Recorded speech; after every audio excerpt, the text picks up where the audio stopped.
you come to this office. The purpose of these workshops is to get you so much knowledge that you start changing other people. Because if you don't understand what we're doing with you and for you, you're probably not going to stick with my recommendations. You might listen to everything while you're here.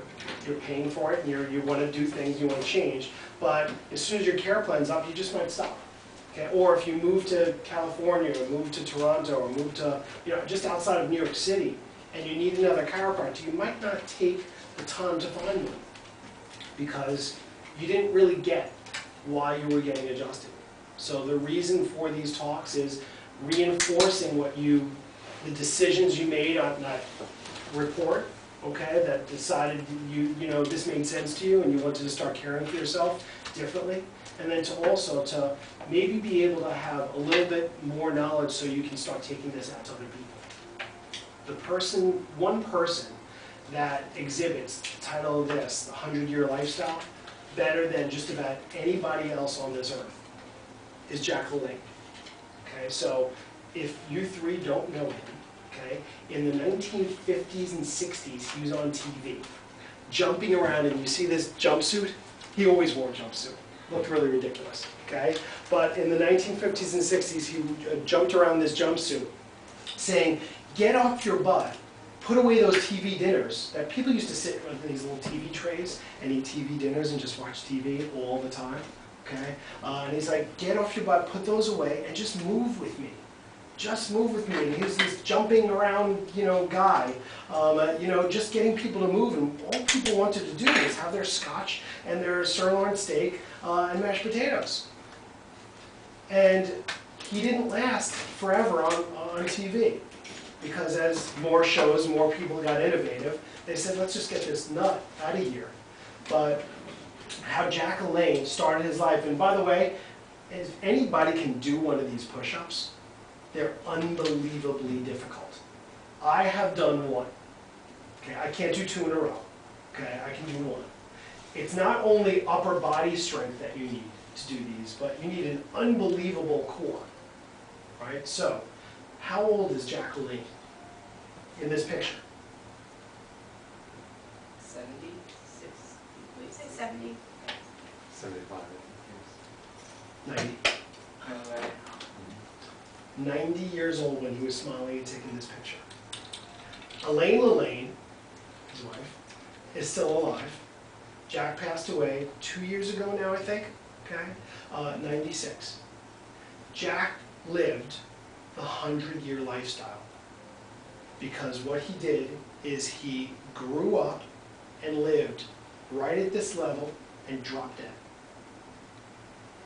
How, I'm sorry to put it that way, but that's the way it should be.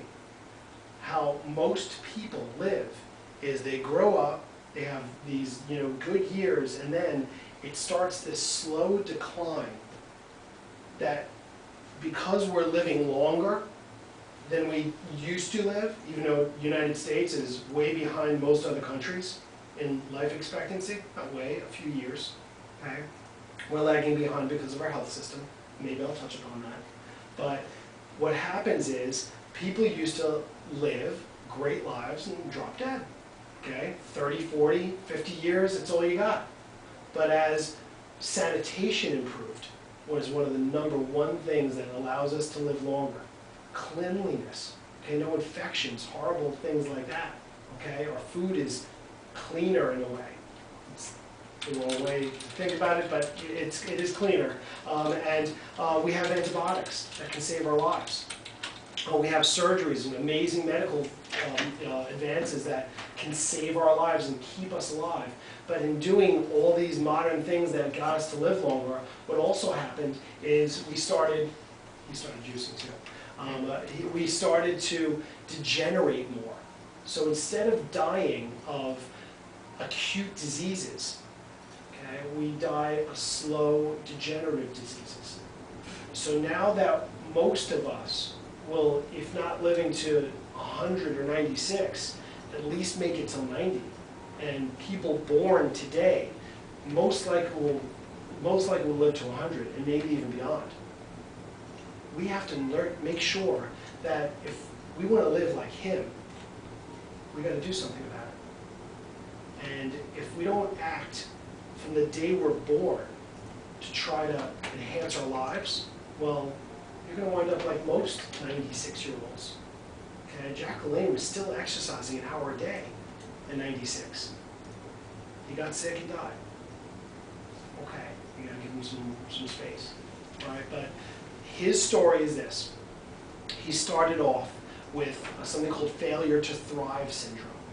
Okay, that's basically what you call a kid that just doesn't grow and he's kind of sickly and you don't know what the hell's wrong with him. You call it failure to thrive. I have actually a patient now that he was diagnosed with failure to thrive. It's not just this thing in 1914 when Jack was born. Okay, he was just basically written off. And everybody said, Jack, you'll never make it, past 14, 15, 20, so nobody paid attention to him. But he didn't believe it. And he actually met a fruit guy, okay, got a fruit stand. And excuse me, maybe if it wasn't the push cart, there used to be push carts all in the boroughs that people used to, buy fruit from, buy things from. And he said, don't listen to this guy at the push cart, just said, eat your vegetables, eat your fruit, okay? And just keep moving, just keep running. All right, this is how I remember it, if it's not those exact words, okay? He got the picture. And you know what? Jack made it. And he was so impressed with the fact that he could overcome failure to thrive syndrome, which basically means you're dead, that he decided to teach other people these principles. And after World War II, he became a chiropractor. He used the GI Bill to become a chiropractor. Now, back then, chiropractic was even crazier, okay, than people think it is now, okay, which was actually better. What he did after graduating chiropractic colleges, he never practiced chiropractic. He opened up the first medical spa in California, 1945, 47, something like that. Medical spa, health spa. He was teaching people how to be healthy back then. And that's why he was ostracized and thought he was crazy. But you know what? He was driven and passionate, and he fought his way onto TV. And then when they kicked him off, he was on the radio and doing interviews, and he made videos. He made juicing, a big thing. Okay, he has the Juice Man, I think was his juicer. But he basically proved that if you care for your body, it pays you back. So when we talk about the 100-year lifestyle, we have to talk about the basics first. Okay? There's a principle, and this is physics. Okay? These are laws of the universe, not chiropractic laws. Cause and effect. Whatever you do has an equal and opposite effect somewhere else. So if everybody ever see those little balls that you can drop and then another ball will go there? Or if you take two balls will go, three balls will go, all that stuff. Eventually it stops because there's wind resistance and things like that, and kinetic energy dissipates. But whenever you do something, there's got to be an effect from what you do. Even not doing something has an effect on you. So what this talk is about is trying to get you to think that, okay, I might be alive at 100, and I've seen plenty of 80-year-olds that look like crap. I don't want to be there. Maybe you do, okay? I don't, okay? One of my simple goals in life is I want to cut my toenails when I'm 90. Past that, I don't have that goal. Okay, but I'd like to. But do you know how many people those podiatrists across the hall have to cut toenails on? It's paid for by Medicare. Because it's a necessary thing. It's a health hazard having these gigantic long claws in your toes. And not a lot of old people are that flexible when they can do that. But I use this as a line all the time. When you were 2, you could suck on your toes. You could do anything. What makes you lose that flexibility? It's because you never kept up with trying to stay flexible. Just let it go. If you really think of your health, is if you don't do anything, you basically die. So if you don't breathe, you die. Now, that's autonomic. That's something your nervous system will force you to do. Even if you're underwater and you don't want to, your body will eventually say, okay, I gotta breathe, even though there's water here. So you don't have to worry about that too much, breathing. Although, if you improve the quality of your air, that helps you a great deal. I mean, living in New York City isn't the greatest thing in the world. Yet, I'm not moving. Okay? I do live in Westchester, sorry. But I travel in New York City. I plan on living here in the future. I grew up here. But if you can't improve the quality of your air, well then, why not learn yoga, learn meditation, and exercise, because it enhances oxygen. Oxygen is really necessary in your body. If you don't look to put more oxygen in, you will breathe, but your quality goes down if you don't push yourself. The spirometry levels that an 80-year-old can breathe, you know, if you measure how hard they can push their air out of their lungs, compared to a 16-year-old, just naturally are going to be different. But Jack, at 80, could probably beat some 16-year-olds because he worked on it. So there's air, one thing that's we need all, you know, quality of. There's water. We absolutely need water to live. So the quality of our water matters. If we choose not to drink any water, we will die. That's it. So you have to drink water. So now think of, where is my water coming from? Is my water filled with coffee beans powder? Okay. Is my water filled with sugar? Is my water filled with artificial sweeteners? Is my water colored orange and pink and blue? Or is it just water? The more changes you make to your water, well, the worse it's going to be. This is not rocket science. Okay, but people choose to drink a lot of other things other than water. We don't need anything else. Yet, the further from pure water you get, the worse your body is going to be. Okay? That's it. Now you've learned about how to breathe, which means you should learn to meditate. Okay? You should learn to exercise, and you should push your lungs. Okay? And you've learned to drink water. What's next? What's another important thing? How about food? Pretty important. Okay? Simple rules. I know you've asked me this before. I'm going to say the same thing again. Just eat food. I don't have any rules other than that. Okay? As long as we're not trying to do something specific, or as long as your body hasn't been damaged. Next week, we're going to be talking about allergies and inflammation and food sensitivities and things like that. But food is really simple.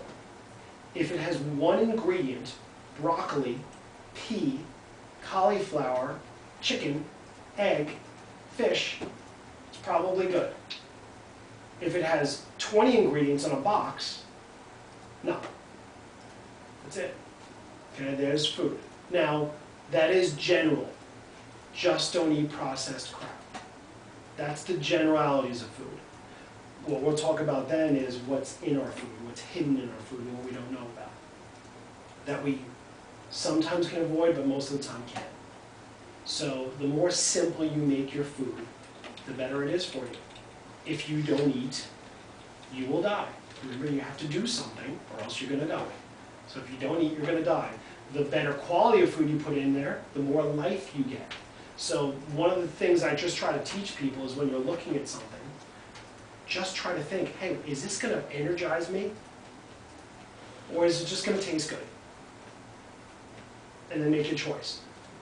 Yet, remember what I said about cause and effect? Every single time you choose to put something in your body that's bad, you're going to pay for it in some way.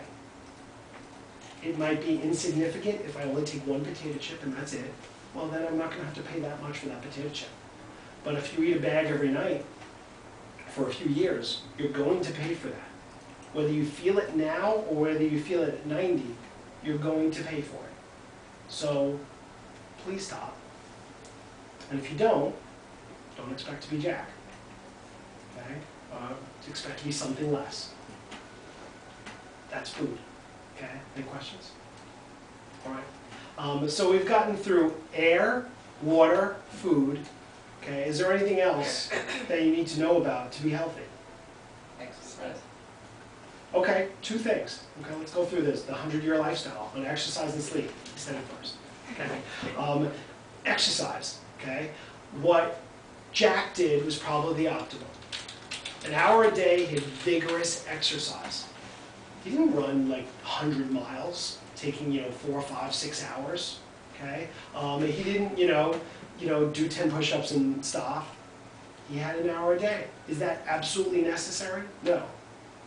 An hour, there's no research that says 1 hour is better than 10 minutes, that's better than 7 hours. So I use this formula. Okay, first, assess your body fat and your muscle mass and see how good you are. We do the BIAs here. You can also just look in the mirror. Are you a swimsuit model or not? Now, you don't have to be wavy, you don't have to be thin, you don't have to be extremely muscular. But where are you compared to just a healthy lifestyle? Okay? And we can measure you and tell you where health is. Some people want to be fitter. I just tell about health at first. Okay? If you're not there, okay, well, then you should be exercising. If you don't have a lot of time, then you need to work your ass off in 10 to 15 minutes. If you have all the time in the world, I would probably hike and cycle. Take a long time and make it easy on the body. Because the harder you push yourself, the worse off you're going to be. I have another patient that I've begged to come to a bunch of workshops, and he's still not here. Okay, he's broken down. Okay, he's pushed his body really hard for a lot of years, and my suggestions to him lately are, stop. Don't run that fast. It's not good for you. Don't push that hard. It's not good for you. After a bunch of surgeries and not eating perfectly, your body probably needs some rest. So maybe he'll take that advice and change, and maybe he won't. I've seen, he's not the only one. It's just one that flashed into my head. I see people throughout the 17 years I've been here that have taken different levels of advice. Yet what I know is the people that, I don't want to say listen to me, but listen to their innate. And don't say, hey, this guy's crazy, but listen and say, hey, this makes sense, and do it, always are the healthiest. Those are the best. Those people sometimes outgrow me because they take things to such a high level. And I've seen that too. Okay, or I'll think of him. I met him at Juilliard, a hunched over pianist, and now he's a triathlete. A long road from the hunched over pianist to the triathlete, but he did it. 17 years, singing since I'm first in practice. Okay, so there's exercise. If you need to change, work your ass off. If not, keep measuring yourself and judging how intense it needs to be. What type of exercise is best? There isn't one type. It's really, the exercise that's best for you is the one that you like to do. If you don't like to do any exercise, tough. Just do it anyway. Okay, but try to like one. Okay, I love boot camp. I don't know why. I think it's ridiculous. Okay, I hate it when I'm doing it, but I like boot camp. So I do boot camp right now. I do 10-minute trainers. I cycle. I golf. I walk. I love walking. Hiking. Whatever it is, do it. Okay. So sleep. Sleep you don't have as much control over. Sleep affects your 100-year lifestyle. One of the markers of all neurodegenerative disease is trouble with sleep. Alzheimer's, dementia, senility, Parkinson's, depression, anxiety, which are all disorders of the brain where the brain eventually will break down. All of them have in common sleep disorder as the #1 time factor, as the earlier stage of what's going on. So, about sleep habits, I don't have a magic number, okay, because there's no real good research I feel on that, okay? I think if you're between 6 hours and 9 hours and you're feeling rested when you wake up, great. If you're not between 6 hours and 9 hours and feeling rested when you wake up, okay, talk to me and let's work on it. Most of that is changing your habits. Unfortunately, I have some bad habits that allow me to get home at 9 o'clock at night, like doing these talks, okay? And so I get home at 9, I eat dinner, I go right to bed. I don't stay up to, stay up late because I gotta be up at 5 in the morning, and I need my 7 hours. So I will literally eat and go to bed full, which is bad, okay? Yet, It's okay. Just work out a lot and just do other things. Okay, nobody's perfect. Even Jack wasn't perfect, I'm sure, in some way. I don't know him personally, but he seems perfect, but I'm sure Elaine has some stories about him. So, did I answer sleep? Okay. So, anything else that you need to know to be amazing in your 100-year lifestyle? Being present. Okay. Mindfulness is, I gotta say, personally, I feel it's a requirement. So I'm glad you said it, because that was on the list. In the back of my head, there's one more, actually, okay, that I'll just have enough time for, okay? But mindfulness, or spirituality, or some type of connection with the universe, I think is imperative. Not every, here's where you can argue with me, that you don't need it. I don't know how spiritual Jack was, but one thing he really was is freaking passionate. So it doesn't need to be God. You don't have to pray to anything. You don't have to, meditate for hours a day. But if you don't have a passion that you're going after or living through, you're missing some connection with universal intelligence. So I think people should meditate. I don't have a way to do that, okay, because there's 100 different ways to meditate. But if you do, you're better off. Every single study on meditation, which is ridiculous, that you study meditation. If you feel good doing it, it's good. Instead of heroin, okay? It's a chemical that feels good doing it. It's probably not good.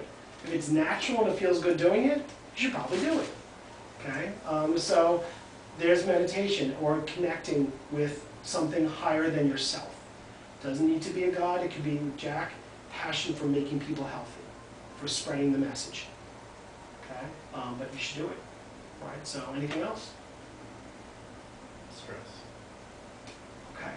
All right. So, do you want more as you get older? Desperately. Yes. Here's where I'm going to tie into chiropractic, okay? Because that is the #1 thing that chiropractic addresses. Because when you're not doing all these things, when you're not drinking pure water and eating perfectly prepared food that's organic, and meditating and breathing correctly and exercising, you are stressed.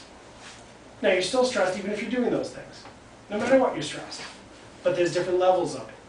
So, if you're exposed to stress because you're not living the perfect lifestyle, that's why chiropractors were founded. It's a silly way of saying it, okay? But that's really what we do.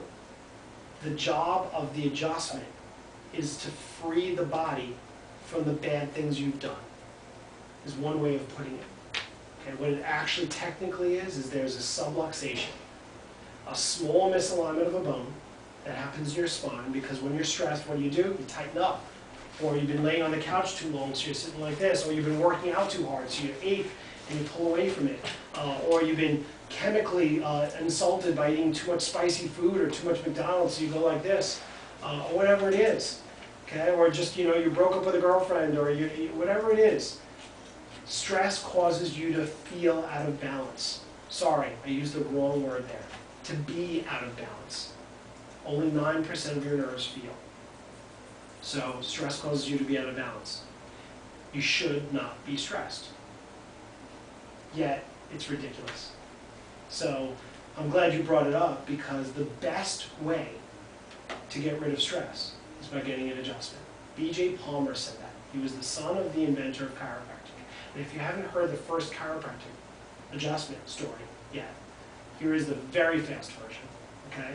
1895, D.D. Palmer, who was a magnetic healer, he was using his hands to heal people. He was also a brilliant, self-educated man, because his college was a little crazy back then for a guy that was selling fish. Okay, he was a fishmonger.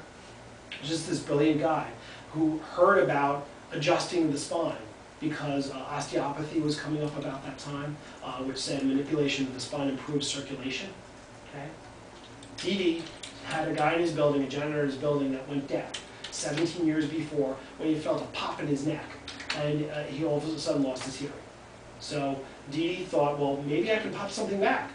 Would you lay down? Okay? And he tried to push on the thing that he saw that was weird. Okay, and he pushed on it and nothing happened. And the second day he said, come back tomorrow. And he pushed on it again and nothing happened. On the third day, it was a pop. He released. Okay, guess what? Hearing restored. Harvey Lillard was the first chiropractic patient back in 1895, September, oh my God, September 18th, 1895. So Didi thought he found the cure for deafness. Makes sense. I pop it, gets hearing back, let me cure deaf people. He adjusted tons of other deaf people. Nobody gets their hearing back because chiropractic is not the cure for deafness. These people that were deaf had other problems that were going away. Their aches and pains would release. Their headaches would go away. Their stomach problems would get better. They'd start to see better. All these things would happen. And basically, what Didi found out was wherever he was adjusting in the spine correlated to different areas of the nervous system. And so what he founded his profession on, something called chiropractic, later termed chiropractic, was something called tone. He felt if the body was in the right tone, amazing things happened. That's what chiropractic is about. B.J. Palmer was called the developer of chiropractic, not the founder. He just put it out to the world with a mission. And he recognized after learning tons, he was another brilliant guy, world-renowned traveler, and just a very eclectic guy too. But what he found was that, sorry, I just lost my track of thought there. What he found was that a lot of different other healing arts also relieve stress. But he felt chiropractic, no matter what, just happened to be the most practical. Because it was simple. Okay? You just move a bone and let the body do it. There were plenty of other things that were just a lot more complicated. He probably wouldn't have liked applied kinesiology, okay? Because it's too complicated. He just moved bones. Okay? But back down in 1940 and 1950, there was no such of a need for organic foods. There were no vaccines. There were no processed foods. There were no electromagnetic forces from computers. Life was a lot more simple. Stress has always been the same, okay? But the chemicals that we're exposed to today, I believe, need more attention than just the adjustment. Yet, if I had everything taken away from me, and I couldn't do anything but one thing, I would adjust an atlas bone, and that was it. Because when you relieve stress from the neck, it's the biggest connector to getting you healthy. And if your goal is to live that 100-year lifestyle, you cannot possibly be perfectly healthy if you're not getting adjusted on a regular basis. And I'm going to finish up with one thing, okay? Serum thiol test. I'm going to talk a little about this because I don't have all the proof in the world, okay? But I just ordered my test kit. I'm going to get it done. Serum thiol, I know about this, is a marker of health. It's a 0 to 200 scale. Right? So if you have 90 or below, you're extraordinarily likely to get diseased early. 95% chance of getting cancer, heart disease, Alzheimer's, diabetes. Something bad is going to happen to you if you're a 90 or below. If you're a 91 or above, 5% chance. I want to know where I'm at because it's a modifiable thing. It changes over time. Serum thiol is a marker of DNA repair. So it helps to know whether you're a good repairer or a bad repairer. Okay, so that's what I'd like to know.